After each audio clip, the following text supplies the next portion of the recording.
And to me, there's nothing better than having an old truck that's distinctive, stylish, and cool that can keep up with or move past their modern counterparts on the road today.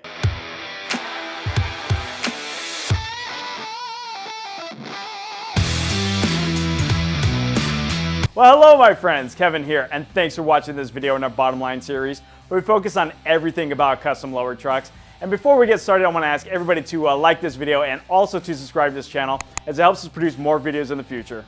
Alright, with that out of the way, let's continue on with the topic of this video, which is why are Chevrolet C10s so expensive? If you've ever wondered why, some people might say that they're the best trucks that can haul a camper, a boat, and even a wife that's always complaining. So, all jokes aside, let's dig into why they're so expensive. Before we get any further, I want to clear something up. When I talk about C10 trucks, what I'm talking about is all GM full-size trucks from 1960 to 1987. There are different names for all of those different trucks, depending on size and all that stuff, but generally we refer to them as C10 trucks. If you want to go into depth on the different names and all that stuff, you can check out a previous video called Why Are C10s So Popular? I'll drop the link to that in the description below so you can check that out and learn a little bit more about these trucks. But yeah, in this video, so basically any of those trucks, I'm going to be referring to them as Chevy C10 trucks. So the first reason why these trucks are so expensive is that they're no longer produced. Even though they were available for almost 3 decades, and each of those years they produced hundreds of thousands of them, they're no longer around. So with that limited supply in the marketplace, that drives prices up as people are willing to pay more for something that's hard to find. On top of that, it's getting really difficult to find a solid C10 donor truck for a project. And as these trucks get older, a lot of them are just simply rotting away in backyards. And even though we like to cherish these trucks, not everybody does. So sometimes they sit behind because they have some sort of failure and they get left there and they just waste away with time. A lot of times these trucks were originally purchased by an older family member that had some sort of purpose for these trucks, whether it be driving them every day to haul some loads or putting them straight to work on a farm. And when these trucks get handed down to the younger generations, sometimes they don't value the nostalgia of them as much. And when issues pop up, they look to buy a new truck instead because it's easier to get into a new truck than to fix an old one. So yeah, a lot of them get left behind and just get neglected. If we take a look at the marketplace about 10, 20 years ago, I could tell you that muscle cars and hot rods really dominated as their prices were super high back then. Trucks were more readily available, so their prices were cheaper. But what people found out is that they could build an older truck of those same eras of the vehicles they were fond of, and it was more affordable to do so. They started scooping up these trucks, and basically the supplies ended up drying up. Also, I talked to a few people with aftermarket companies that supply products for all these different classic vehicles, and they said that basically trucks have caught up to the rest of all the classic vehicles in the marketplace. And in recent years, they've really gone up, and I don't see the prices coming down anytime soon. And let's not forget how useful these trucks can be, as they're known for their durability and reliability. When they were first built, they used the highest quality materials and the best construction back in the day, while also making these trucks easy to be maintained. So it's not rare to see one of these trucks in their original form, with the original engine intact and still in running condition. So it really goes to show, if you take care of them, they will take care of you. And if you ever have any issues, you can have comfort in knowing there's a number of companies that make replacement parts that will return them back to the original condition, or even better if you desire so. Though you can find more features in newer trucks, C10s can really be customized to meet modern expectations. And to me, there's nothing better than having an old truck that's distinctive, stylish, and cool that can keep up with or move past their modern counterparts on the road today. Another reason why C10s are so expensive these days is that they're really popular among collectors and enthusiasts. Not only are they known for their usability and versatility, but they're also classic. And that means collectors and enthusiasts are willing to pay top dollar for a vehicle that's in good condition and has a good backstory. They're also willing to shell out a lot more for a premium vehicle they could use for work or play. I think one of the best parts about these old trucks is learning about their backstories, as they all have one. I remember when I was cleaning out my truck, I found a matchbook for a tiki bar here in Southern California. And man, that really set me back for a minute because, you know, I got to thinking about the original owner, and when he probably had a day, he went to this tiki bar to blow off some steam and ordered a bunch of Mai Tais and just had himself a night. Luckily for me, that tiki bar still exists today, and when my truck gets done, I can't wait to continue the story by taking it down to that tiki bar. Well, moving on, another reason why C10s are so expensive is that they're versatile and can be used for a variety of different purposes.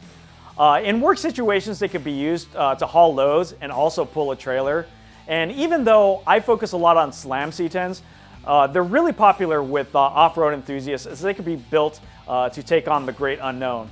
Furthermore, they also can ride very comfortable on the road. With that being said, C10s are iconic vehicles that have been featured in movies, TV shows, and music videos. They really are a symbol of American culture and heritage, and they're really desirable for that, not only with their style, but also their ruggedness as well. Adding to the glory is the fact that these trucks are built right here in the United States, and American-made products are often seen as having higher quality than products that are made elsewhere in the world. On top of that, there's a number of parts companies that have products for these trucks, and also mechanics that know how to work on them. Though we all probably have different opinions about politics these days, I think we all can appreciate vehicles that pay homage to our homeland. We take pride in the things that are made here, and it's great to see things like C10s that can pass the test of time. So what exactly are we talking about when it comes to price of these trucks? Well, let me explain a little bit that there is 3 different generations of these trucks with different price categories, but ultimately I think the second gen trucks made from 1967 to 1972 are the most popular out of all of them. And going down or getting a little more particular about them, I think those trucks that are half-ton pickups with short beds are the most desired of any.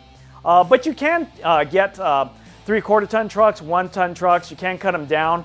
They are cheaper, but it's just easier to get a half-ton truck originally. Take, for example, my 62 GMC.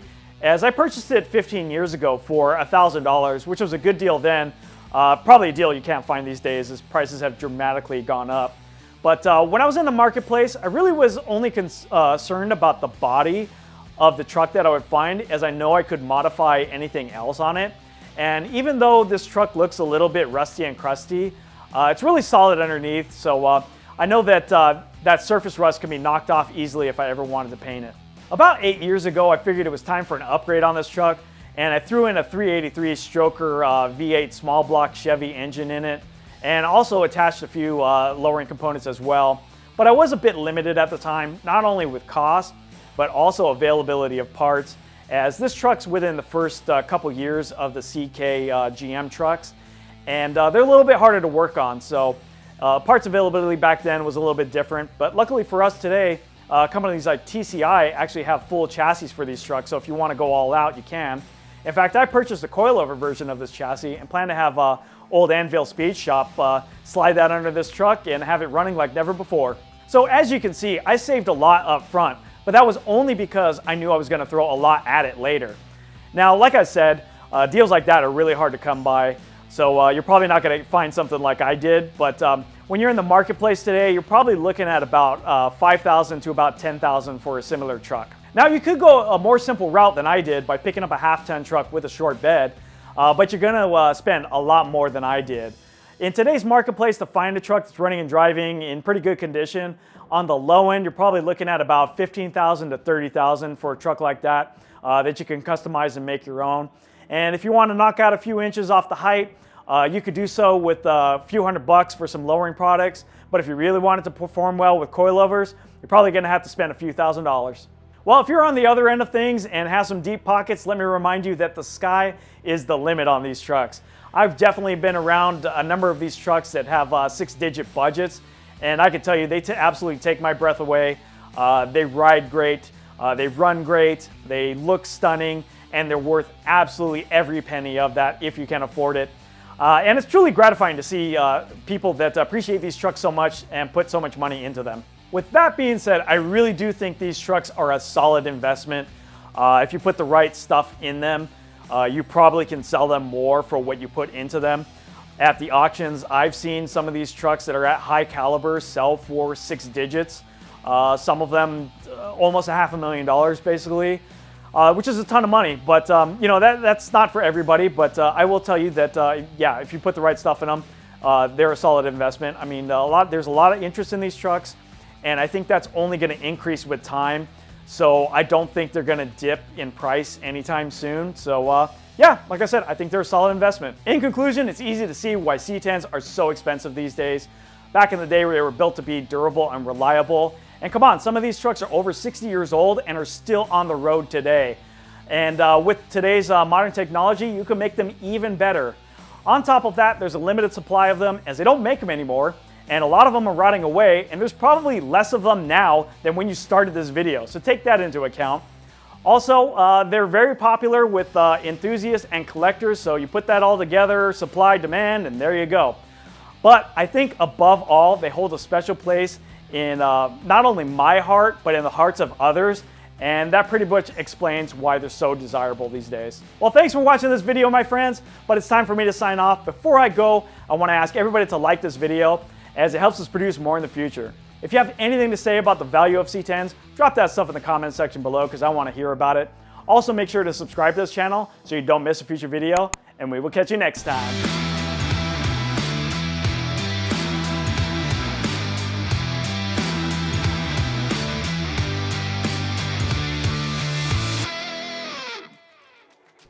Thanks for watching Driving Line. If you guys like this video, consider subscribing to our channel so you'll never miss any of the content we create here. Whether you're into trucks, Jeeps, imports, domestic vehicles, or anything in between, we are here to fuel your passion. So hit that subscribe button and we'll see you guys next time.